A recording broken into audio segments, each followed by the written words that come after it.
Hello everybody and a warm welcome back to Revise Enterprise.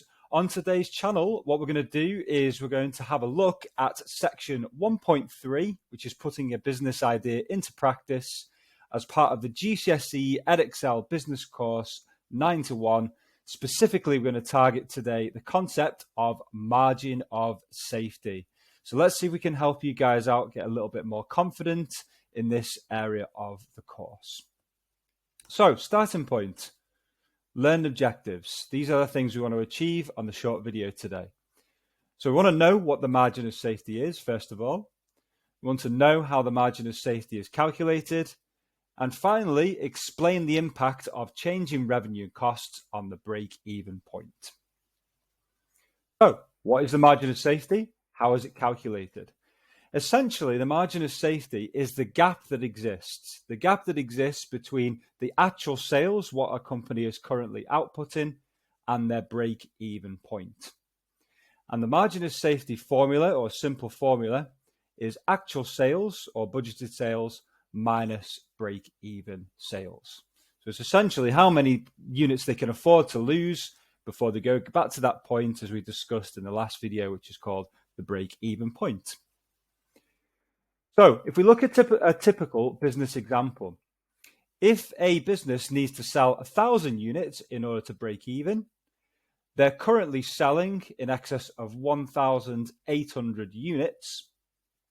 Their margin of safety is currently 800 units. So they can afford to lose 800 units before they go back to that break-even point.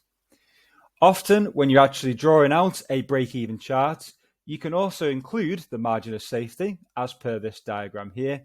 And this gap that exists, the orange arrows, is called the margin of safety. As you can see here, they're currently outputting 1,800 units, but they can afford to lose that 800 gap there to go back to 1,000 before they go back to that break-even point. So how can changes to revenue and costs affect the break-even point?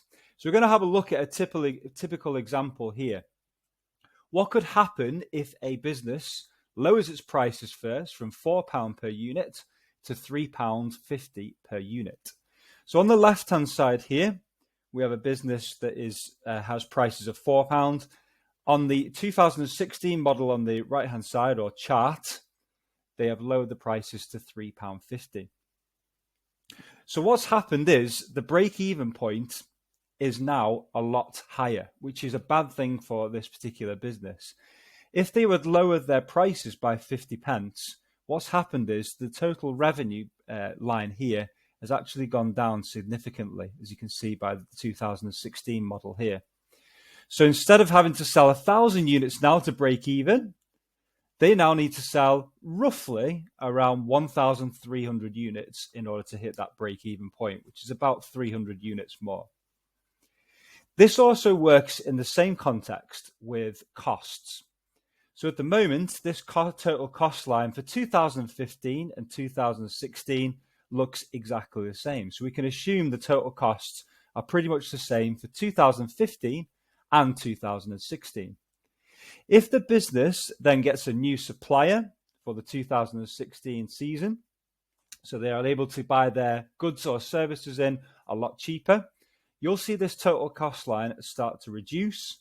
And this is now a good thing, because what you'll see to the break-even point, is you'll see the units go down from 1,000, and they may now be in the region of between 800 to 900 units. So now the business has to sell less units. That's a good thing in order to hit that break-even point. That's a good thing. Okay, so learning objectives. So in this session, this short PowerPoint, we know what the margin of safety is now, which is great.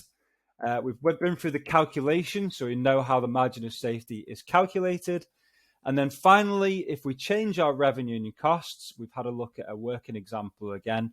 What's the impact on that break-even point? I'd like to say a massive thank you for anyone who's viewed the video.